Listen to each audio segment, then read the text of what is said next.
சர்வ லோகத்தையும் ஆளுகை பண்ணுகிற நம்முடைய அருமை ஆண்டவரும் இரட்சகருமாகிய இயேசு கிறிஸ்துவின் ஈடு இணையற்ற நாமத்தினாலே உங்களை அவரையும் நான் வாழ்த்துகிறேன். உலகம் 4 அதிகாரம் 12 வசனம் சொல்கிறது, அந்த அக்கினியின் நடுவிலிருந்து கர்த்தர் உங்களோடு பேசினார். வார்த்தைகளின்படி சத்தத்தை நீங்கள் கேட்டீர்கள், அந்த சத்தத்தை நீங்கள் கேட்டதை அன்றி ஒரு ரூபத்தையும் காணவில்லை. அப்படின்னா என்ன? அக்கினியிலிருந்து கர்த்தர் பேசினார், ஆனா அங்க என்ன இல்ல? ஆவியான தேவனுக்கு ரூபம் ஒன்றும் இல்லையே, ரூபம் இல்லை ஆகையா சொரூபம் ஒன்றும் இல்லையே. வார்த்தையால பேசுகின்ற ஆண்டவர் இவர். அவருக்கு வெள்ளினாலோ பொன்னினாலோ தங்கத்தினாலோ மரத்தினாலோ வைரத்தினாலோ வைடூரியத்தினாலோ என்ன செய்யக்கூடாது, எதையும் செய்யக்கூடாது. ஏன்னா அங்க அக்கினியிலிருந்து எதை கேட்டீங்க? அவருடைய சத்தத்தை தான் கேட்டீங்க. 13ஆம் வசனம் சொல்கிறது, நீங்கள் கைக்கொள்ள வேண்டும் என்று அவர் உங்களுக்கு கட்டளையிட்ட 10 கற்பனைகளாகிய தம்முடைய உடன்படிக்கையை அவர் உங்களுக்கு அறிவித்து அவைகளை 2 கற்பனைகளை எழுதினார். என்ன எழுதினார்? மேல வானத்தில் கீழே பூமியில, பூமிக்கு தண்ணீரிலோ ஒரு தெய்வத்தை உண்டாக்க வேண்டாம், நமஸ்கரிக்க வேண்டாம், தொழுது கொள்ள வேண்டாம், திருடாதிருப்பாயாக, பொய் சொல்லாதிருப்பாயாக, ஏமாற்றாதிருப்பாயாக, பிறர் பொருளை இச்சியாதிருப்பாயாக, இப்படி எல்லாம் 10 கட்டளைகளை சொன்னா அதை கைப்பிடித்தால் கடைபிடித்தால் போதுமானது.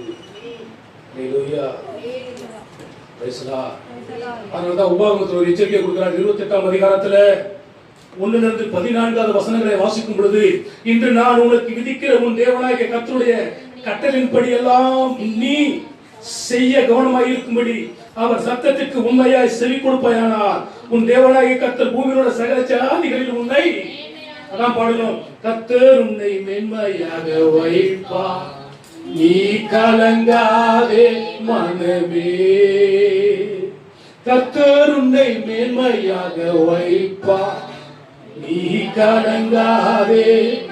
அப்போ அவர் சொன்ன வார்த்தைகள் எல்லாம் கேட்போம் என்றால், கடைபிடிப்போம் என்றால், கை கொள்வோம் என்று சொன்னார். பூமியில் இருக்கிற சகல ஜாதிகளில் கர்த்தர் உன்னை, சொல்லுங்க பக்கத்தோட ஆளை பார்த்து சொல்லுங்களேன், கர்த்தர் உன்னை கீழாக்காமல் மேலாக்குவார், கர்த்தர் உன்னை கீழாக்காமல் மேலாக்குவார், உன்னை வாராக்காமல் தலையாக்குவார், நன்மை கிருபை உன்னை தொடரும், உன்னை ஆசீர்வதிக்க ஆசீர்வதித்து உன்னை பெருகவே பெருக பண்ணுவார்.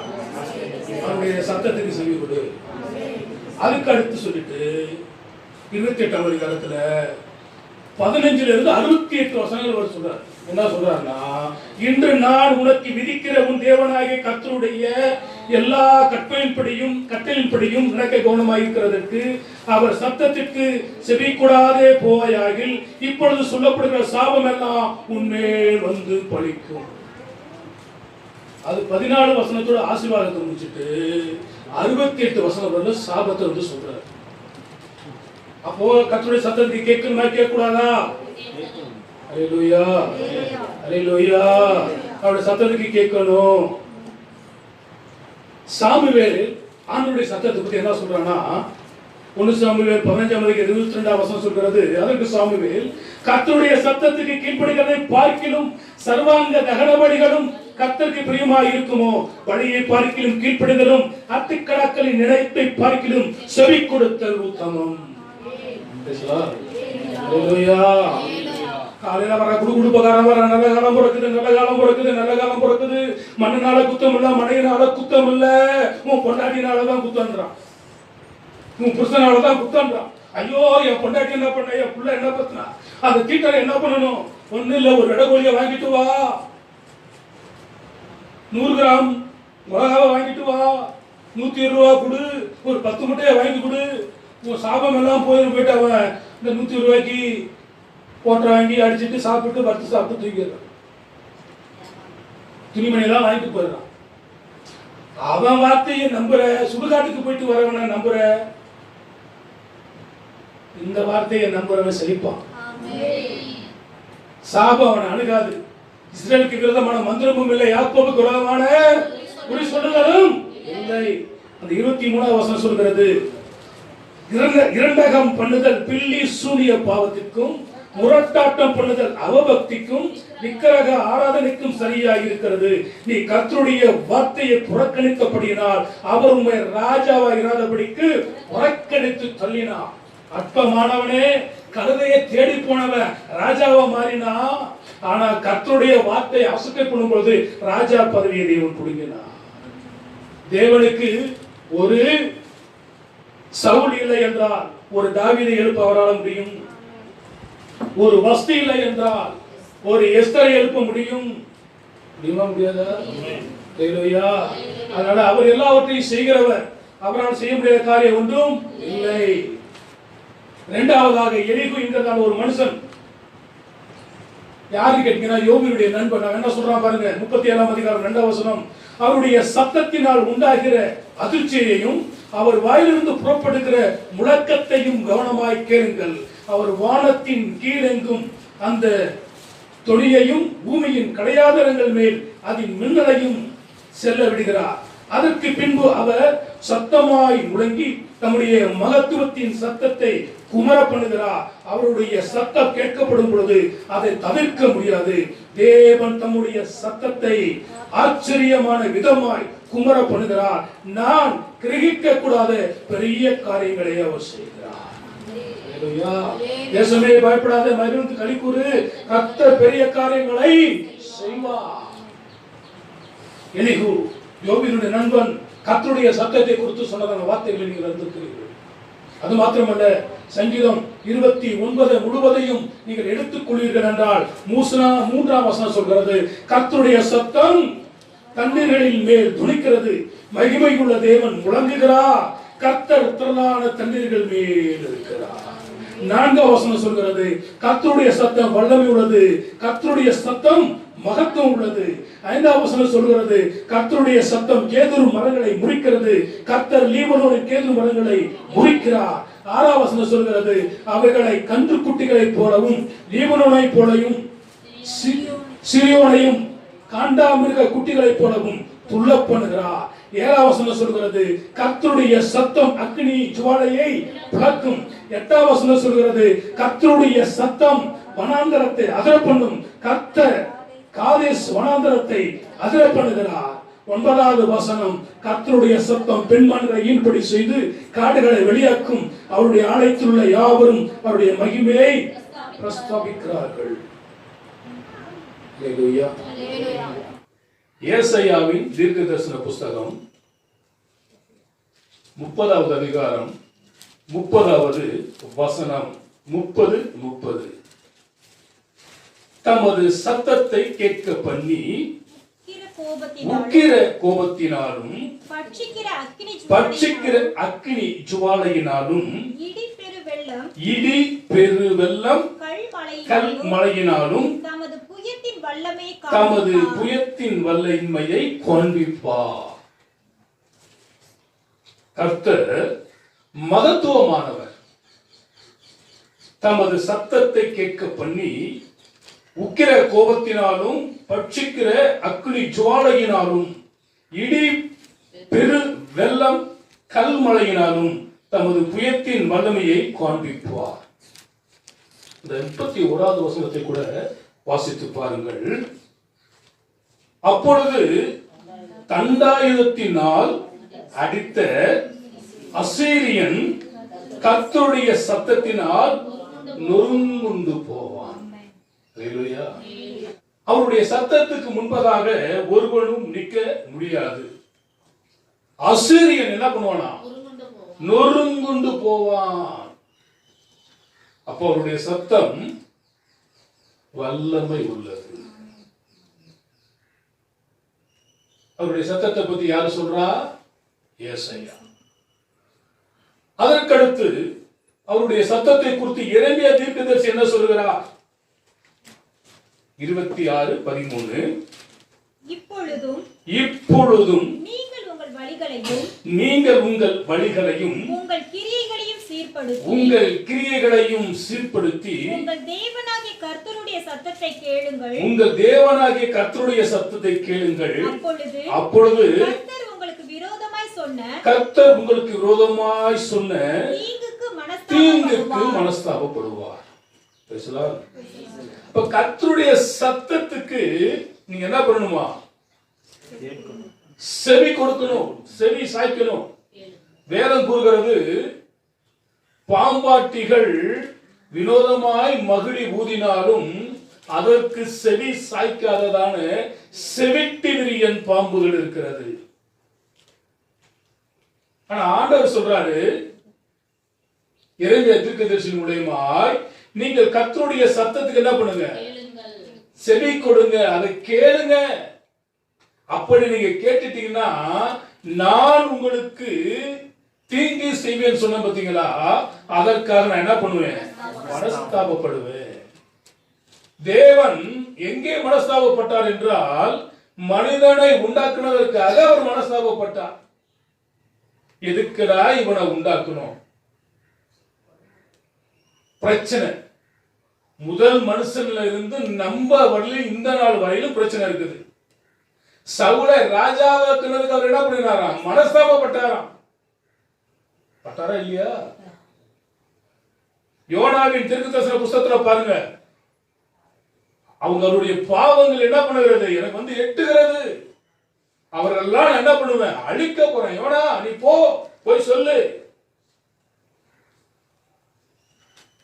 அவன் ராத்திரி பகலா சொன்னான். அரசன்ல இருந்து ஆண்டி வரையிலும் கர்த்தருக்கு ஒப்பு கொடுத்தார்கள். ஆனா இவன் மனம் திரும்பினது யாருக்கு பிடிக்கல, யோனாவுக்கே பிடிக்கல.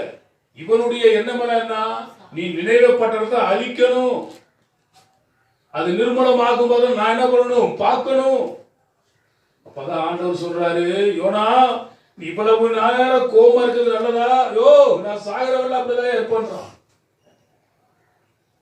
நீ நடாததும் நீ நீர் பாய்ச்சதுமான இந்த ஆமணக்கு செடிக்காக நீ பரிதபிக்கிறாயே, வலது கைக்கும் இடது கைக்கு வித்தியாசம் அறியாததான இந்த 1,20,000 பேருக்காக நான் மனஸ்தாபப்படாமல் இருப்பேனோ?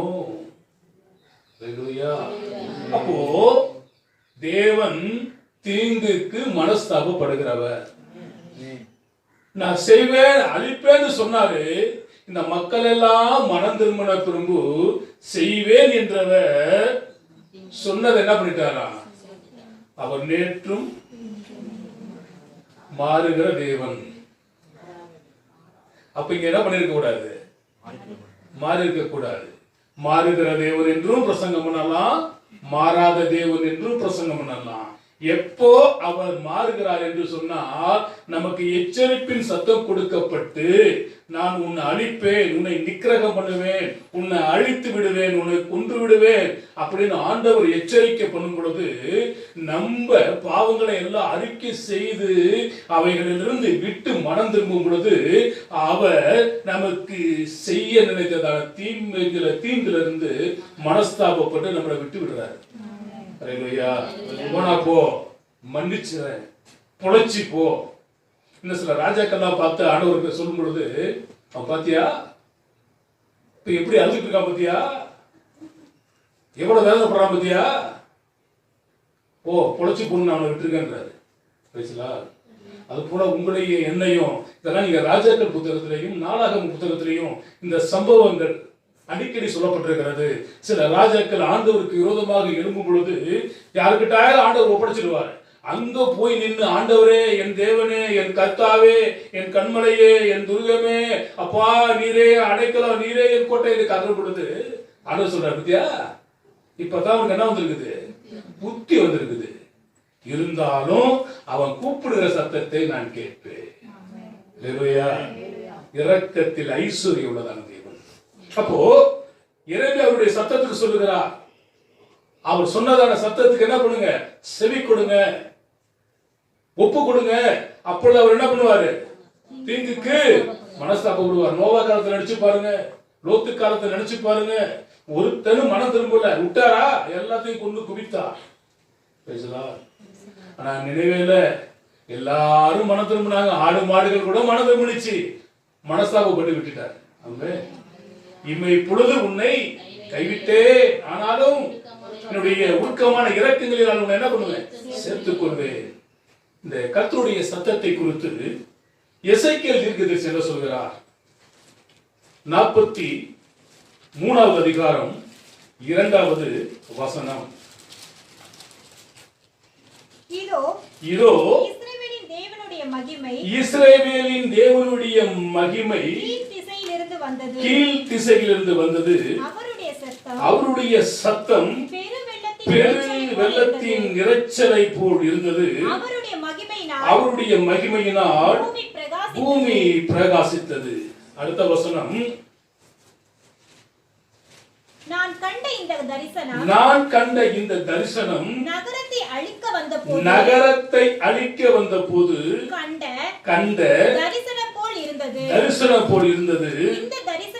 இந்த தரிசனங்கள் கேபார் நதி அண்டையிலே நான் கண்டிருந்த தரிசனத்தை போலும் இருந்தது. நான் முகம் குப்புற விழுந்தேன்.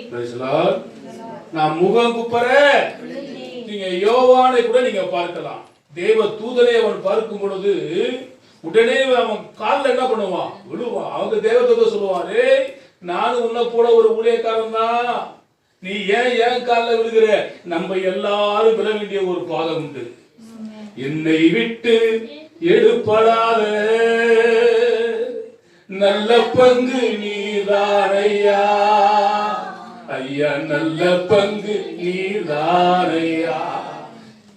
அப்போ எல்லாரும் போய் சரணடைய வேண்டியதான ஒரு பாதம், அது இயேசுவினுடைய பாதம்.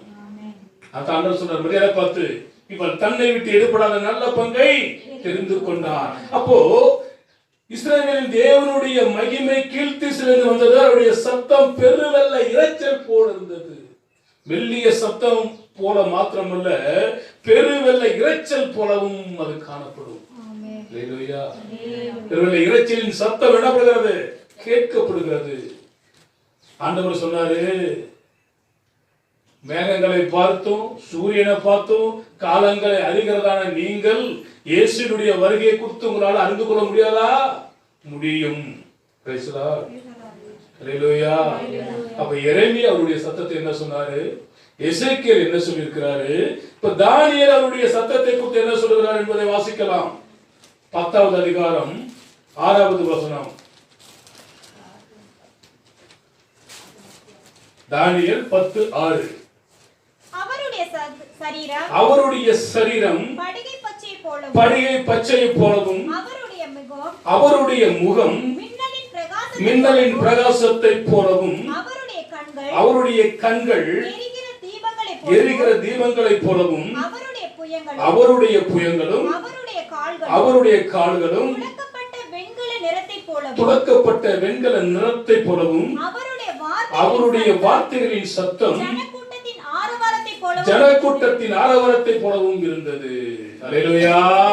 ஆர்ப்பரிப்போம், ஆர்ப்பரிப்போம், அரங்கம் இடிவரை ஆர்ப்பரிப்போம், ஆர்ப்பரிப்போம், ஆர்ப்பரிப்போம், அரங்கம் இடிவரை ஆர்ப்பரிப்போம், எக்காலம் ஊதி எரிகோவை பிடிப்போம், ஆரவார தொழில் பண்ணி கனாலுக்குள் நுழைவோம், எழுப்புதலில் நேரமல்லோ அது யோசுவாவின் காலமல்லோ. எப்படி இருக்கணுமா?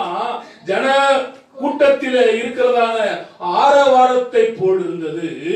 7வது வசனம், தானியேலாகிய நான் மாத்திரம் அந்த தரிசனத்தை கண்டேன், என்னோடு கூட இருந்த மனுஷரோ அந்த தரிசனத்தை காணவில்லை, அவர்கள் மிகவும் நடுங்கி ஓடி ஒளிந்து கொண்டார்கள். திடீர்னு ஒரு சத்தம் வருது. எங்க வீட்டுல ஒரு ஆடு வந்துருச்சு. அந்த ஆடு பாத்தீங்கன்னா என்னுடைய பைக்கோடைய ஸ்பிளண்டருடைய சத்தத்தை அது அறிஞ்சு வச்சிருந்துச்சு. கட்டி வச்சு ஒரு நாள் உரி முடிச்சுட்டேன். சொன்ன பேச்சு கேப்பியா கேப்பியா கேப்பியா. அந்த சத்தத்தை வண்டி வரும்போது இப்படி கேட்கும். இப்ப ஒரு 1000 பைக் இருக்குன்னு வச்சுக்கோமே, அதுல நம்ம பைக்கு தெரியுமா தெரியாதா? 1,00,000 குழந்தை இருக்குது, நம்ம குழந்தை தெரியுமா தெரியாதா? தெரியுமில்ல. அது போல உலகத்துல கார் சத்தம் வரலாம், பைக்கு சத்தம் வரலாம், சைக்கிளுடைய சத்தம் வரலாம், ஏரோப்ளேன் சத்தம் வரலாம், எதிர் வீட்டு சத்தம் வரலாம், பக்கத்து வீட்டு சத்தம் வரலாம், எக்கால சத்தம் வரலாம், மின்னலின் சத்தம் வரலாம், இடியின் சத்தம் வரலாம். அதே சமயத்துல இயேசுவின் சத்தத்தை ஒருவன் அறிந்து கொள்ள வேண்டும். அது மெல்லிய சத்தமாகவும் இருக்கலாம், பெரு வெள்ளத்துடைய இரைச்சலின் சத்தம் போல இருக்கலாம். அந்த சத்தத்தை பழக்கப்பட்டவர்களுக்கு தெரியும். இயேசு என்னை கூப்பிடுகிறார், என் தேவன் என்னை கூப்பிடுகிறார், என் இரட்சகர் என்னை அழைக்கிறார் என்று நமக்கு தெரியும். கேட்டிருக்கும்ல? ஹல்லேலூயா. தேவ சத்தத்தை கேட்க நீயும் தெரிந்து கொள், தெரிந்து கொள். அழகான ஒரு பாட்டு, சண்டே ஸ்கூல் பாட்டு. தேவ சத்த நீ கேட்க நீ தெரிந்து கொள். வாத்தியாருடைய சத்தம் தெரியுது, அம்மாவுடைய சத்தம் தெரியுது, அப்பாவுடைய சத்தம் தெரியுது. பூனைக்கு கூட என்ன பண்ணுது, நம்ம குணாதிசயம் தெரியுது. ஆண்டவருக்கு தெரியாதா? அல்லேலூயா. அதுக்கு அடுத்த வசனத்தை வாசித்து பாருங்களேன். எல்லாரும் என்ன பண்ணிட்டாங்களா? ஆண்டவருடைய சத்தத்தை கேட்டு ஓடி போனார்கள். ஒருத்தன் ஓடி ஒளிந்து கொண்டான். புதிய ஏற்பாட்டுல யாரு? நீயும் அவரோடு கூட. இப்ப சொல்லி என்ன பிரயோஜனம்? நீயும் அவரோடு கூட இருந்தவனானே. ஒரு அம்மா கேட்கிறாங்க, ஐயோ நான் இல்ல, அவ யாருன்னு எனக்கு தெரியாது. சத்தியம் பண்ணவும் சபிக்கவும் தொடங்கினா. சேவல் கூவிடும் சொந்த குருவை மறுதளித்தான். சேவல் கூடுறத 3 வேளைக்குள்ள சொந்த குருவை என்ன பண்ணினா மறுதளித்தான். தானியேலாகிய நான் அந்த சத்தத்தை கேட்டேன். என்னோடு கூட இருந்தவர்கள் ஓடி ஒளிந்து கொண்டார்கள். சில சமயத்துல பிசாசனவனும் ஆண்டவர் பேசுவது போலவே பேசுவான். சில சத்தம் ஆண்டவர் பேசுவது சாத்தான் பேசுறது போல இருக்கும், சாத்தான் பேசுவது ஆண்டவர் பேசுவது போல இருக்கணும். ஆனால் நம்ம என்ன பண்ணணும்? பகுத்தறிகிறவர்களாய் காணப்பட வேண்டும். இந்த சத்தம் ஆண்டவர் கொடுக்கிறாரா, இந்த சத்தம் பிசாசு கொடுக்கிறதா என்பதை பகுத்தறிகிறவர்களாய் காணப்பட வேண்டும். அந்த 9வது வசனத்தை வாசித்து பாருங்கள். அவருடைய வார்த்தைகளின் சத்தத்தை கேட்டேன், அவருடைய வார்த்தைகளின் சத்தத்தை கேட்டேன், அவருடைய வார்த்தைகளின் சத்தத்தை நான் கேட்கும் போது, அவருடைய வார்த்தைகளின் சத்தத்தை நான் கேட்கும் போது நான் முகம் கவிழ்ந்து, நான் முகம் கவிழ்ந்து நித்திரை போகிறவனாய், நித்திரை போகிறவனாய் தரையிலே முகம் குப்புற தரையிலே முகம் குப்புற விழுந்து கிடந்தேன். அந்த தேவனுடைய சத்தத்தை கேட்டவருடைய தேவனுடைய பிரசன்னத்தை பார்த்தவர்கள் நிற்க முடியல. தேவ ஆலயத்திலே எல்லாரும் கூடி ஜெபித்து துதித்து ஸ்தோத்திரம் பண்ணுகிற வேலையில, பலிகளையும் காளைகளையும் செலுத்துகிற வேலைகளிலே தேவனுடைய செக்கன மகிமை தேவ ஆலயத்தை என்ன பண்ண நிரப்பினது. ஆசாரியர்கள் அங்கு ஊழியம் என்ன பண்ண முடியல, செய்ய முடியல. எல்லாரும் என்ன பண்ணினார்கள்? தேவ சமூகத்துல தேவ மகிமையினால் விழுந்தார்கள், நிரப்பப்பட்டார்கள். தேவனுடைய சத்தத்தை ஒருவன் கேட்கும் பொழுது தேவனுடைய வல்லமை அப்படியாக காணப்படுகிறது. அல்லேலூயா. அதற்கடுத்து புதிய ஏற்பாட்டில் சில சம்பவங்களை போன்று நான் சொல்லுகிறேன். மத்தேயு சுவிசேஷம் 12வது அதிகாரம் 18வது வசனம். இதோ நான் தெரிந்து கொண்ட என்னுடைய தாசன், இதோ நான் தெரிந்து கொண்ட என்னுடைய தாசன், என் ஆத்துமாவுக்கு பிரியமாய் இருக்கிற என் ஆத்துமாவுக்கு பிரியமாய் இருக்கிற என்னுடைய நேசன், என் ஆவியை அவர் மேல் அமர பண்ணுவேன், அவர் புறஜாதியருக்கு நியாயத்தை அறிவிப்பார். யாருடைய சத்தம்? யாருடைய சத்தம்? தேவனுடைய சத்தம். இரண்டாவதாக இன்னொரு வசனத்தை வாசிக்கலாம். மத்தேயு 17:2.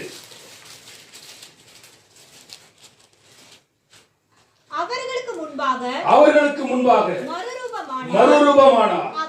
அவர் முகம் சூரியனை போல் பிரகாசித்தது, அவர் வஸ்திரம் வெளிச்சத்தை போல் வெண்மையாயிற்று. அவர் வஸ்திரம் வெளிச்சத்தை போல் வெண்மையாயிற்று. அப்பொழுது மோசேயும் எலியாவும் அவரோடு கூட பேசுகிறவர்களாக அவர்களுக்கு காணப்பட்டார்கள். அப்பொழுது பேதுரு இயேசுவை நோக்கி, ஆண்டவரே, நாம் இங்கே இருக்கிறது நல்லது, உமக்கு சித்தமானால் இங்கே உமக்கு ஒரு கூடாரமும் மோசேக்கு ஒரு கூடாரமும் எலியாவுக்கு ஒரு கூடாரமும் 3 கூடாரங்களை போடுவோம் என்றான். அவன் பேசுகையில் இதோ ஒளியுள்ள ஒரு மேகம் அவர்கள் மேல் நின்றுவிட்டது. இவர் என்னுடைய நேசகுமாரன், இவரில் பிரியமாக இருக்கிறேன், இவருக்கு செவி கொடுங்கள் என்று அந்த மேகத்திலிருந்து சத்தம் உண்டாயிற்று. அப்போ சொல்லப்படுகிற சத்தம் எல்லாம் இவருக்கு செவி கொடுங்கள், இவர் சொல்வதை கேளுங்கள். ஏனென்றால் அவர் எவ்வளவேனும் பொய் உரையாத தேவன். அந்த 17:6 சொல்கிறது, சீசர்கள் அதை கேட்டு முகங்குப்புற விழுந்து மிகவும் பயந்தார்கள். 7வது வசனம், அப்பொழுது இயேசு வந்து அவர்களை தொட்டு எழுந்திருங்கள், பயப்படாதீங்கள் என்றார். அப்போ தேவனுடைய சத்தத்தை கேட்கும் பொழுது ஓடி ஒளிந்து கொள்கிறார்கள், இல்லை என்றால் முகங்குப்புற கீழே விழுந்து விடுகிறார்கள். ஆனா நிறைய பேர் என்ன சொல்றானா, ஆண்டவர் என்னோடு பேசினார், நான் ஆண்டவரை பார்த்தேன், ஆண்டவர் என்னை சந்தித்தார். ஆனா சகையவே ஆண்டவர் சந்திச்சாரு. சந்திச்ச உடனே அவன் என்ன சொல்றான், நான் யாருக்கிட்ட யாகிலும் நாலத்தனையா எதையாகிலும் வாங்கியிருந்தா நாலத்தனையா திட்டு கொடுத்துறான். ஒரு மனம் திரும்புதல் இருக்குதா இல்லையா? இருக்கு.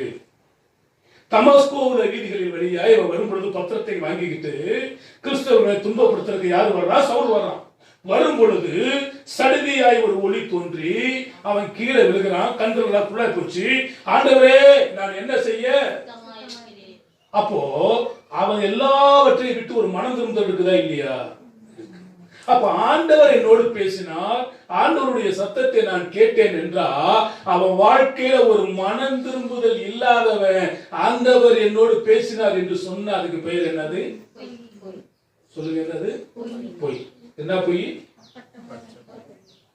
பொய்க்கு ஒரு கலர் இருக்குது, பச்சை பொய். என்ன பொய்? பச்சை பொய் பேசுறான்ப்பா. பணத்துக்கு ஒரு பேர் இருக்குது, ஒரு கலர் இருக்குது, கருப்புக்கு. என்ன பணம்? கருப்பு பணம்.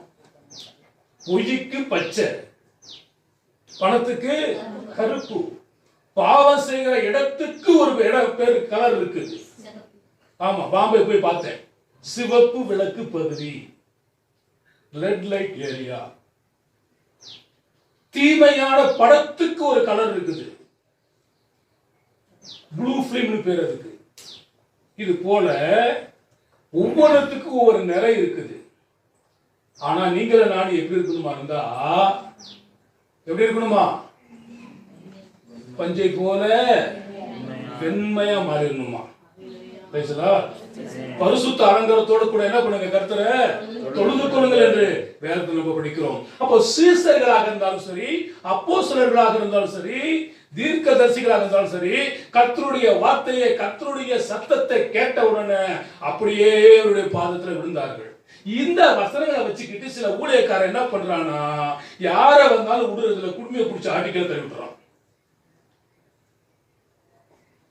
இங்க யாராவது குடுமையை பிடிச்சாங்களா?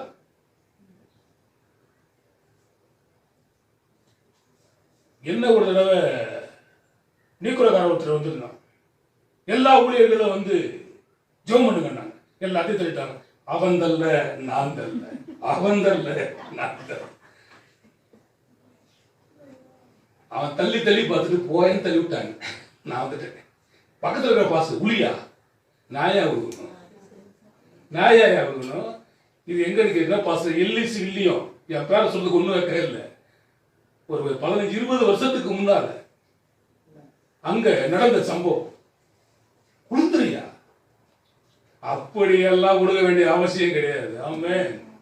அதே போல நார்மன் பாஸ்கர் திருச்சியில் ஒரு மீட்டிங் நடத்தினார். எந்த இடத்துல கேட்டீங்கன்னா, ஜி கார்னருக்கும் எதிர்த்தாப்புல அந்த கிரவுண்ட்ல எல்லாத்தையும் தரமட்டமாக்கி ஒரு கூட்டம் நடத்தினார். 4 நாள் நடத்தினார். நான் 2 நாள் நான் கடந்து போய் பார்த்தேன். அதில் டிம்ஹால் என்கிறதான ஒரு தேவனுடைய ஊழியர் வந்திருந்தார். நாங்கள் ரோடு ஓரத்தில் ஏறக்குறைய 10,000-20,000 ஜனங்கள் இருக்கும். சும்மா கையை அப்படி நீட்டினார் பாருங்க. என் கண்ணால நான் பார்த்தேங்க. அப்படியே அலையா மக்கள் வீழ்ந்தாங்க. யாரும் அந்த கூட்டம் போயிருந்தீங்களா? அதை நான் வேற எங்கேயும் நான் பார்த்ததில்லை. அதை நான் கண் கூட நான் 2 நாள் பார்த்தேன். அப்படியே அப்படி உழந்தது, அப்படியே அலையா அப்படியே நான் பார்த்தேன். இப்போ ஆண்டவர் சொன்னாரு, நான் செய்வதையும் நீங்கள் செய்வீர்கள், அதை விட பெரிய காரியத்தை செய்வீர்கள். ஆமென். அதுல தேவனுடைய மகிமை, தேவனுடைய பிரசன்னம் காணப்படுமே தவிர ஒருத்தரை பிடிச்சி தள்ளுறது. 9 மாசமா நிறைய இருக்கிற பொண்ணெல்லாம் பிடிச்சி தள்ளுறாங்க. இங்கேயே பெரிய ஒரு ஊழியக்காரன் சொல்லி புத்தூர்ல இருக்கிற சுவிசேஷகர், பேரை சொல்ல நான் விரும்பல, யாரா இருந்தாலும் பிடிச்சி தள்ளிவிட வேண்டிய இவர்கள் எல்லாம் யாரும் பிடிச்சி தள்ளல. கர்த்தருடைய சத்தத்தை கேட்ட உடனேயே அவர்கள் எல்லாம் விழுந்தார்கள். சிலர் என்ன பண்றான், கர்ச்சிப்பையை எடுத்து என்ன பண்றான், உதறி தூக்கி போடுறான். மயக்க மருந்தை போடுவாங்களான்னு எனக்கு தெரியல. மயக்க மருந்து போட்டா தான் என்ன பண்ண முடியும், மயங்கி விட முடியும். ஒரு சார் என்ன பண்ணாரு, மேல இருந்து தங்க துகள் கொட்டுது அப்படின்னாரு. கர்த்தருடைய சத்தம் வல்லமை உள்ளது. பேர் இரைச்சலின் சத்தம் கேட்கப்படுகிறது. இரைச்சலின் சத்தம் மாத்திரமல்ல, சில சமயத்தில் உங்கள்ட்ட பர்சனலா எப்படி பேசுவாரு, மெல்லிய சத்தத்தோடு, மகனே மகளே சாமுவேலே சாமுவேலே கூப்பிட்டாரா இல்லையா, மோசே மோசே கூப்பிட்டாரா இல்லையா, எலியாவை கூப்பிட்டாரா இல்லையா, ஏன் நம்ம கூப்பிட மாட்டாரா? நீங்க நிறைய பேர் அந்த ஊழியக்கார என் பேரை சொல்லி கூப்பிட மாட்டானா, எனக்கு ஒரு வாக்கு சொல்ல மாட்டானா, என் வாழ்க்கையில ஆண்டவர் ஒளியை ஏத்துவாரா ஏத்த மாட்டாரா? ஏன் ஒண்ணு சொல்ல வேண்டாம், இந்த பரிசுத்த வேதாகமம் உங்களை வாழ வைக்கும். இதத்தான் நம்ம நம்பணுமே தவிர போதகத்தை போதகரை நம்பாதீங்க. எதைத்தான் நம்பணும், போதகத்தை தான் நம்பணுமே தவிர போதகரை நம்ப கூடாது. இந்த போதகம் ஆண்டவரை இயேசு கிறிஸ்து நமக்கு கொடுத்தது. அதை நீங்கள் உறுதியாக என்ன பண்ண வேண்டும், பிடித்துக் கொள்ள வேண்டும். அப்போ இவர் என்னுடைய நேசகுமாரன், இவர் மேல் நான் என்ன பண்றேன், பிரியமாக இருக்கிறேன். இவருடைய வார்த்தைக்கு என்ன பண்ணுங்க, ஆண்டவர் நிறைய சொல்லியிருக்கிறாரு, நிறைய பேசியிருக்கிறார். ஒரு சில வேதாகமத்தில் ஆண்டவராக இயேசு கிறிஸ்து பேசுனது மாத்திரம் சிவப்பு நிறத்தில் அச்சடிக்கப்பட்டிருக்கிறது. அதுல அவர் 7 வார்த்தைகள் சிலுவையில் சொன்னார். என்னது ஆண்டவருடைய வார்த்தை, டைரக்டா அவர் பேசுனது. முதல் வார்த்தை என்ன பார்க்க போறோம், லூக்கா 23:34. அப்பொழுது இயேசு பிதாவே இவர்களுக்கு மன்னியும், தாங்கள் செய்கிறது இன்னதென்று அறியாதிருக்கிறார்களே என்றார். அவருடைய வஸ்திரங்களை அவர்கள் பங்கிட்டு சீட்டு போட்டார்கள். ஆண்டவராக இயேசு கிறிஸ்து சிலுவையிலே தொங்குகிறதா நமக்கு சொல்லுதான முதல் வார்த்தை, பிதாவே இவர்களுக்கு சொல்லுங்களேன், பிதாவே இவர்களுக்கு. எத்தனை தடவை மன்னிக்கணும், 7-70 தடவை கூட என்ன பண்ணும், மன்னி. தியானிச்சு வந்த பொழுதுதான் எனக்கு இந்த இது கர்த்தர் ஒரு இடத்தை கொடுத்தார். அப்ப சிலுவையில் அவர் சொன்னதான 7 வார்த்தைகள் அப்படியே நோட்ஸ் எடுத்தேன். நம்ம ஒவ்வொரு வருஷங்களும் அதை தியானிக்கிறோம். ஒவ்வொரு வருஷங்களை நீங்கள் அதை என்ன பண்றீங்க, பேசியிருப்பீங்க. அதுல முதல் வார்த்தை பிதாவே இவர்களுக்கு. இந்த மன்னிப்பை குறித்து நிறைய காரியங்களை, கடன் பட்டவர்களுடைய காரியங்களை எல்லாம் ஆண்டவர் பரிசுத்த வேதாகமத்துல சொல்லி கொண்டு வந்திருக்கிறார். அவைகளை நாமும் படித்திருக்கிறோம். மன்னிக்கக்கூடியவர்களாய் நாம் காணப்பட வேண்டும். இது ஆண்டவருடைய வார்த்தை. அந்த வார்த்தைக்கு நீங்கள் என்ன பண்ணணுமா, செவி கொடுக்க வேண்டும். சிலருக்கு காது இருக்கும், என்ன பண்ணாது, கேட்காது. சிலருக்கு கண்ணு இருக்கும், கண் என்ன பண்ணாது, பார்க்காது. சிலருக்கு வாய் இருக்கும், என்ன பண்ணாது, பேசாது. சிலருக்கு கால் இருக்கும், என்ன பண்ணாது, நடக்காது. சிலருக்கு கை இருக்கு, என்ன பண்ணாது, எந்த வேலையும் செய்யாது. இப்படியாப்பட்டவர்களாக அல்ல, நாம் பார்க்கக்கூடியவர்களாய், கேட்கக்கூடியவர்களாய், பேசக்கூடியவர்களாய், நடக்கக்கூடியவர்களாய், சத்தமிடக்கூடியவர்களாய் காணப்படுகிறோம். முதல் வார்த்தை பிதாவே இவர்களுக்கு. இரண்டாவதாவது கர்த்தருடைய வார்த்தை லூக்கா 23:43. இயேசு அவனை நோக்கி இன்றைக்கு நீ என்னோட கூட பரதேசில் இருப்பாய் என்று மெய்யாகவே உனக்கு சொல்லுகிறேன் என்றார். அல்லேலூயா. இன்று நீ என்னோட கூட என்ன பண்ணுவ, பரதேசில் இருப்பாய். இந்த கல்லனை நீங்கள் பார்க்கும் பொழுது அவன் ஞானஸ்தானம் எடுத்தவனாக இல்லை, அவன் ஞானஸ்தானம் எடுக்கவில்லை. வலதுபுற ஒரு கல்லன், இடதுபுற ஒரு கல்லன், நடுவில் இயேசு கிறிஸ்து தொங்கிக் கொண்டிருக்கிறார். ஏன் அவர் நடுவில் தொங்க வேண்டும் என்றால், நடு மரத்தின் கனியைத்தான் புசிக்க வேண்டாம் என்று தேவன் சொன்னார். அந்த சத்தத்துக்கு அவர்கள் கேட்கவில்லை. எனவே ஆதாம் முதல் ஆதாமாகவும் ஆண்டவராக இயேசு கிறிஸ்து இரண்டாம் ஆதாம் என்று பவுல் எழுதுகிறார். இந்த இரண்டாம் ஆதாமாகிய இயேசு கிறிஸ்து முதல் ஆதாமாகிய அந்த முதல் மனிதன் உணவு விஷயத்தில் தோற்று போனான். இரண்டாம் ஆதாமையாகிய இயேசு கிறிஸ்து உணவு விஷயத்தில் ஜெயித்தார். என்ன சொன்னார் சாத்தானை பார்த்து? மனுஷன் அப்பத்தினால் மாத்திரமல்ல, கர்த்தருடைய வாயிலிருந்து புறப்படுகிற ஒவ்வொரு வார்த்தையினால் பிழைப்பான். அப்பாலே போ சாத்தானே என்று கடிந்து கொண்டார். ஆண்டவர் சொல்லும் பொழுது, நான் சுயமாய் ஒன்றும் பேசவில்லை, என் பிதா என்னிடத்தில் எதை சொல்லுகிறாரோ அதை நான் பேசுகிறேன். அவருக்கு பிரியமானவைகளை நான் எப்பொழுதும் செய்கிறபடியினால் அவர் என்னை தனியாக இருக்க விடவில்லை, அவர் என்னோடு கூட இருக்கிறார். மூன்றாவதாக அவருடைய வார்த்தை யோவான் 19:26. அப்பொழுது இயேசு தம்முடைய தாயையும் அருகே நின்று தமக்கு அன்பாயிருந்த சீஷனையும் கண்டு தம்முடைய தாயை நோக்கி, ஸ்திரீயே, அதோ உன் மகன் என்றார். பின்பு அந்த சீஷனை நோக்கி, அதோ உன் தாய் என்றார். அந்நேர முதல் அந்த சீஷன் அவளை தன்னிடமாய் ஏற்றுக்கொண்டார். என்னவா? தாயை பார்த்து அதோ உன் மகன் என்று சொல்லுகிறார், மகனை பார்த்து ஒரு தாய் என்று சொல்லுகிறார். அப்போ ஒரு பழைய பாடல் உண்டு, கர்ணன் படத்துல நான் பார்த்திருக்கிறேன். புகழ் பெற்றதான ஒரு பாடல். தாய்க்கு மகன் இல்லை, தம்பிக்கு அண்ணன் இல்லை, உன் பவுலி ஏற்றேனடா கருணா. இந்த கர்ணன் குந்தி தேவியின் வயிற்றிலிருந்து பிறந்ததாக சொல்லப்படுகிறது.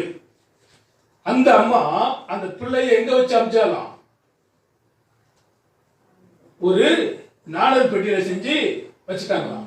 அப்படி நாணல் பெட்டியில செஞ்சு வச்சு வந்தவன் யாருன்னு கேட்டா வேதம் சொல்லுது மோசே. இதைத்தான் கொஞ்சம் உல்டா பண்ணி அமுச்சு விட்டுருக்காங்க. அவன் தான் சகல சாஸ்திரங்களே கற்று தேர்ந்தவன். இழுத்துட்டு போட்டோம், புராணம் அப்படி இழுத்துட்டு போட்டோம். அவன் போய் ஒருத்தர் கேட்டாரான், நீ இவ்வளவு பெரிய ராஜாவா இருக்கிறீங்க, வலது கையில இருந்தா வலது கொடுக்குற கையில கொடுக்குறீங்க, இடது கையில இருந்தா இடது கையில கொடுக்குறீங்களா, அது நியாயமா? அப்ப அவன் கொடுத்ததான பதில், என் இடது கையில இருந்து வலது கைக்குள் நான் கொடுத்ததான பொருள் மாறதுக்குள்ள என் மனசு மாறிடுச்சுன்னா நான் கொடுக்க மாட்டேன். அதனால தான் இடது கையில இருந்தா இடது கையில கொடுக்குறேன், வலது கையில இருந்தா வலது கையில கொடுக்குறேன். நான் பேசலாம். அதோ உன் தாய் என்றார். அந்நேரம் முதல் அந்த சீசன் அவனை தன்னிடமாய் ஏற்றுக்கொண்டான். சில பிள்ளைகளுக்கு தாய் இல்லாமல் இருக்கலாம், சில பிள்ளைகளுக்கு யார் இருக்கலாம், தாய் இல்லாமல் இருக்கலாம். சில தாய்களுக்கு என்ன இல்லை, குழந்தை இல்லை. ஆனா வேதம் கூறுகிறது, குழந்தை பெறாத மலடி யாராம்? பாக்கியவான். பாக்கியவாதிகளாக காணப்படுகிறார்கள். பிள்ளைகள் கர்த்தரால் ஒரு சுகம் பெறும். அப்போ கர்த்தர் கொடுத்தாலும் சோத்திரம், கொடுக்காவிட்டாலும் சோத்திரம். இந்த அம்மாவை இயேசுநாதர் என்ன பண்ணல, தனியா விட்டுட்டு போகல. அப்ப இயேசுநாதருக்கு பிறகு இந்த அம்மாவுக்கு குழந்தை பிறக்கலையா? அந்த அம்மா கன்னி தாயா? கிடையாது. இயேசுநாதர் பிறக்கிறவர்கள் தான் கன்னி அந்த அம்மா.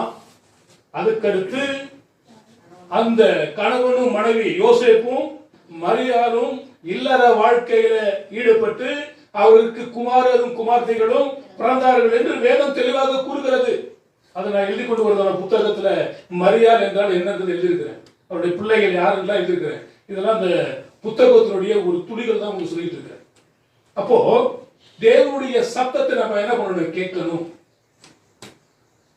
ஒருவேளை சாப்பாட்டுக்கு வழி இல்லாததான ஒரு குடும்பம், தச்ச வேலை செய்ததான ஒரு குடும்பம், காட்டுப்புறாவை பலி செலுத்துவதற்கு பணம் இல்லாதான ஒரு குடும்பம், வறுமையின் நிறம் என்னவா செலவு பண்றது போல வாழ்வதான ஒரு குடும்பத்துல அந்த அம்மா தலையில எப்படி தங்க கீழ வரும், அவருடைய பிள்ளைகளுக்கு எப்படி வைடூரியங்கள் வரும், அந்த கிரீடத்துல எப்படி முத்துக்கள் வரும். பாபிலோன் தேசத்துல வாழ்ந்த செராமிக்ஸ் என்கிற பெண்ணோட தலையில காணப்பட்டது. அவ ஒரு ராணி, அவருடைய மக பேரு தமுஸ். அந்த வரலாறு கொண்டு வந்து ஆர்சி போப்பாண்டவர் என்ன பண்ணிட்டார், உள்ள பூத்துட்டார். அது உலகம் முழுவதும் பருவிருச்சு. இதுதான் அப்ப அந்த வசனம் சொல்கிறது, நமக்கு ஒரு தாய் இருக்கிறாங்க. தாயை கொடுத்து ஆண்டவர் சொல்லும் பொழுது, ஸ்திரியானவர் தன் கற்பத்தின் கனியை மறந்தாலும் நான் உன்னை இருக்கா இல்லையா? தாய் தகப்பன் கூட உன்னை மறக்கலாம், நான் உன்னை என்ன பண்ண மாட்டேன், மறக்க மாட்டேன். என்னுடைய உள்ள கையை உன்னை என்ன பண்ணிருக்கிறேன். இதுக்குள்ள ஒரு ஜிப்பு ஒன்று இருக்குது. ஒவ்வொரு போனுக்குள்ள என்ன இருக்குது, ஒரு ஜிப்பு. அந்த ஜிப்பு வந்து பாத்தீங்கன்னா நெகம் பெருசு இருக்குது. அது முன்னால பாத்தீங்கன்னா 2GB வந்துச்சு, அப்புறம் 4GB வந்துச்சு, அப்புறம் 8GB வந்துச்சு, அப்புறம் 16. இப்போ என்ன பண்ணிச்சான், அப்புறம் 32 வந்துச்சு, 64. இப்போ இந்த சாதாரண இந்த ஜிப்புல ஒரு நெக பெருசா விட சின்னதா இருக்கிறதுல ஏறக்குறைய 2 மணி நேரங்கள் ஓடக்கூடியதான 1,00,000 திரைப்படங்களை அதுக்குள்ள காப்பி பண்ணலாம். எவ்வளவா? அதுக்கடுத்து என்ன முடியாத குறுஞ்செய்திகளை உள்ள என்ன பண்ண பதிவு பண்ணலாமா? இந்த ஒரு நெகம் பெருசு கூட இல்லாததான அந்த மெமரி கார்டுல இவ்வளவு பதிவு பண்ண முடியுமானால், உங்களையும் என்னையும் தேவன் உள்ளங்கையில் வரைந்திருப்பது நிச்சயம். அதுல எந்த மாற்றமும் கிடையாது. என்னால் மறக்கப்படுவது இல்லை. நான்காவதாக மத்தேயு சுவிசேஷம் 27ஆம் அதிகாரம் 46வது வசனம். 9ஆம் மணி நேரத்தில் இயேசு ஏலி ஏலி லாமா சமக்தானி என்று மிகுந்த சத்தமிட்டு கூப்பிட்டார். அதற்கு என் தேவனே என் தேவனே ஏன் என்னை கைவிட்டீர் என்று அர்த்தமா? ஹல்லேலூயா. என் தேவனே என் தேவனே ஏன் என்னை கைவிட்டீர்? என் தேவனே என் இயேசுவே உம்மையே நேசிக்கிறேன். என் தேவனே ஏன் என்னை, ஏன் என்றால் அவர் பாவங்களை பாராத சுத்த கண்ணன். யாரு? பிதாவாகிய தேவன். அப்போ உலகத்தில் இருக்கிறதான அத்தனை பேருடைய பாவங்களும் இயேசு கிறிஸ்து மேல சுமத்தப்பட்டிருக்கிறது. பலி ஆளாய் அவர் காணப்பட்டார். அந்த பாவங்களை எல்லாம் இவர் மேல சுமந்திருக்கும் பொழுது இவர் அந்த கேடு அடைந்தார் என்று வேதம் கூறுகிறது. முற்றிலும் அழகான தேவன் என்ன அடைஞ்சிட்டாரா? அந்த கேடு அடைஞ்சிட்டார். பிதாவாகிய தேவனால் இவரை பார்க்க முடியல. இமைப்பொழுது உன்னை நான் கைவிட்டேன், இலக்கங்களினால் உன்னை நான் என்ன பண்ணல. அதுக்கு பிறகு அவர் மறுத்த பிறகு அவர் செஞ்சுக்கிறார், பார்க்கிறார். அதனால்தான் யாரை நான் அனுப்புவேன், யார் என் காரியமாய் போவான் என்று உரைக்கிற ஆண்டவரின் சத்தத்தை கேட்டேன். அதற்கு இதோ அடியேன் இருக்கிறேன், என்னை அனுப்பும், நான் போகிறேன். இன்னைக்கு நமக்கு அந்த சத்தம் கேட்கப்படுகிறதா? யாரை நான் அனுப்புவேன் என்கிற சத்தம் கேட்கப்படுகிறதா? இதோ அடியேன் இருக்கிறேன், கிராமங்களுக்கு போக நான் ஆயத்தமாக இருக்கிறேன் என்று ஆண்களோ பெண்களோ கர்த்தருடைய வார்த்தைகளை கேட்டு கர்த்தருடைய ஊழியத்தை செய்ய நம்மை ஒப்பு கொடுக்க ஆயத்தமா இருக்கிறோமா? யாரை நான் அனுப்புவேன் ஆண்டவர் தான் கதறார். அறுவடை மிகுதி ஆரோ இல்லை, அந்தோ மனித அழிகின்றாரே. அறுவடை மிகுதியாக இருக்கிறது, ஆட்கள் குறைவாக இருக்கிறது. யாரை நான் அனுப்புவேன், யாரின் காரியமாய் போவான்? கிராமங்களுக்கு யார் போவா? பட்டணங்களுக்கு யார் போவா? சுவிசேஷங்கள் எப்படி சொல்லப்படும்? ஏன்னா ராஜ்யத்தினுடைய சுவிசேஷம் சொல்லப்படவில்லை என்றால் முடிவு என்ன பண்ணாதான் வராது. நாம் அதை சொல்லக்கூடியவர்களாய் காணப்பட வேண்டும். தோமா தான் சொல்றான், நான் அவரை பார்த்து அவருடைய விழாவில் என்னுடைய கையை போட்டால் ஒளிய என்ன பண்ண அவரை நம்ப மாட்டேன். அப்ப 8 நாள் கழிச்சு ஆண்டவர் வரும் பொழுது இவன் பார்க்கிறான். ஆண்டவர் கூப்பிடுறார், தோமா இங்க வா, பாரியா விழாவில் கையை போடு, தொட்டு பாரு, என் கையையும் காலையும் பாரு.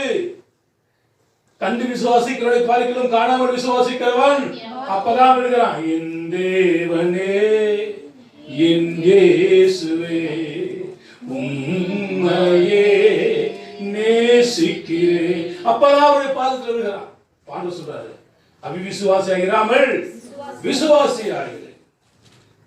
அதற்கு அடுத்து யோவான் 19:28. அதன் பின்பு எல்லாம் முடிந்தது என்று இயேசு அறிந்து எல்லாம் முடிந்தது என்று இயேசு அறிந்து வேத வாக்கியம் நிறைவேறத்தக்கதாக தாகமாக இருக்கிறேன் என்றார். அல்லேலூயா. எப்படி இருக்கிறாரா? தாகம் தாகம் என்று எனக்கா ஏங்கி நின்றி. தாகம், பல வகையான தாகங்களை குறித்து வேதம் கூறுகிறது. பேர்சபாவின் வனாந்தரத்திலே இஸ்மவேல் தாகத்தினால் துடிச்சு சாவதை பார்க்க முடியாமல் ஆகா எதிரே அம்பு பாய் தூரத்தில் உட்கார்ந்து சத்தமிட்டு அழுதா. அந்த சத்தத்தை கர்த்தர் கேட்டார். அந்த சராசரங்களை படைத்த தேவன், மாறாவின் தண்ணீரை மதுரமாய் மாற்றினதான தேவன், அவாந்தர வெளிகளை ஆறுகளை உண்டாக்குறதான தேவன், நீரூற்றுகளை உண்டாக்குறதான தேவன், ஜீவ தண்ணீரை தருவேன் என்று சமாரியா பெண்ணிடத்தில் சொன்னதான தேவன் சொல்றாரு, நான் எப்படி இருக்கிறேன்? தாகமாக இருக்கிறேன், எனக்கு கொஞ்சம் குடிக்க தண்ணி தா அப்படின்னு கேட்கும் பொழுது, என்கிட்ட கேட்டிருந்தா உனக்கு நான் ஜீவ தண்ணீர் என்ன பண்ணுவேன்? தருவேன். அந்த அம்மா கண்டு கொண்டார். மெய்யாகவே ஒரு உலக ரட்சகர் என்பதை அந்த அம்மா கண்டு கொண்டார். அந்த அம்மா நிமித்தமாக அந்த மக்கள் முழுவதும் ரட்சிக்கப்பட்டு இயேசு உலக ரட்சகர் என்று சொன்னார்கள். ஆனால் இவர் தாகமாக இருக்கிறேன் என்று சொல்லும் பொழுது கசப்பு கலந்த காடியை கொண்டு போய் அவருக்கு என்ன பண்ணாங்களாம்? மாறாவின் தண்ணீரை மதுரமாய் மாற்றின தேவனுக்கு கசப்பு கலந்த தண்ணீரை கொடுக்கிறார்கள். அப்படியே கசப்பு கலந்த தண்ணீர் அவரை ஒன்றும் செய்ய முடியவில்லை. பேசலாம். இயேசு காடியை வாங்கின பின்பு எல்லாம் முடிந்தது என்று என்ன பண்ணினாரா? தலையை சாய்த்து ஆவிய எத்தனாவது காரியம்? 5 முடிஞ்சு 6வது காரியம். 5வது தான் என்னது? தாகம். அதுல ஏற்கனவே உங்களுக்கு பேசியிருக்கேன். தண்ணியுடைய சம்பவம் என்ன, தண்ணி எப்படி எல்லாம் இருக்கும், நிலம் இருக்குதா இல்லையா, சுவை இருக்குதா இல்லையா, அதெல்லாம் பேசியிருக்கிறேன். இது தேவ சத்தத்துக்காக இது ஒரு மீண்டும் ஒரு ஞாபகம். 6வதாக தான் இயேசு காடியை வாங்கின பின்பு முடிந்தது என்று சொல்லி தலையை சாத்து ஆவி என்ன பண்ணாரா? அப்ப ஒவ்வொருவரும் ஒப்பு கொடுக்கணும் ஆண்டவருக்காக. உங்கள் ஆவி ஆத்துமா சரீரத்தை என்ன பண்ணுங்க? அவருக்கு ஒப்பு கொடுங்க. அவர் என்ன பண்ணுவாரு? மாசற்றதாய் கொண்டு போய் தேவனுக்கு முன்பதாக மகிமை உள்ள சபையாக என்ன பண்ணுவாரு? நிறுத்துவார்.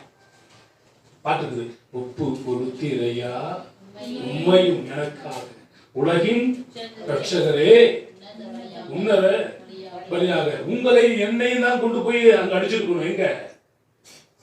சிலுவையில் அடிச்சிருக்கணும். ஒரு முள்ளு குத்துற, ஐயோ அம்மா, ஒரு வாரம் லீவ் போடுறான். என்னடா முள்ளு குத்தி கால் வீங்கி போச்சிருக்கான். அவர் தலையில 153 பெரிய முள்ளுகளை என்னமோ சொல்றாங்க. அடிக்கும் பொழுது இந்த கண்ணு வந்து குத்துருச்சாரு. மெய்யாகவே நமது பாடுகளை ஏற்றுக்கொண்டு நம்ம துக்கங்களை என்ன பண்ணினார்? எதற்காக? உங்களை என்னையும் அங்கு கொண்டு வரதுக்காக. அதனால்தான் இவர் என்னுடைய நேசகுமாரன், இவருடைய சத்தத்துக்கு என்ன பண்ணுங்க? செவி கொடுங்க.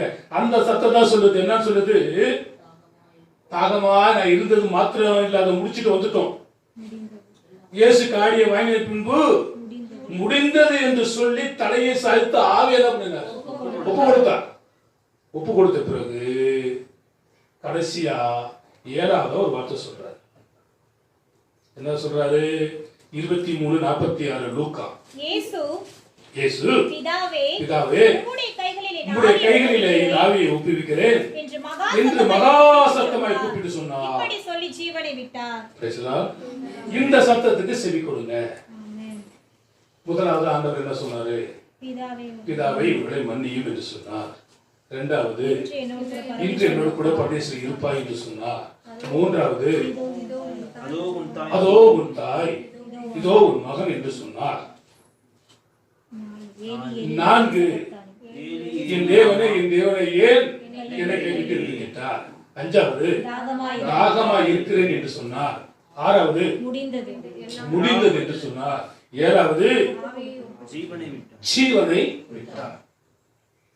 இந்த வார்த்தைக்கு நீங்கள் என்ன பண்ணுங்க? செவி கொடுங்க.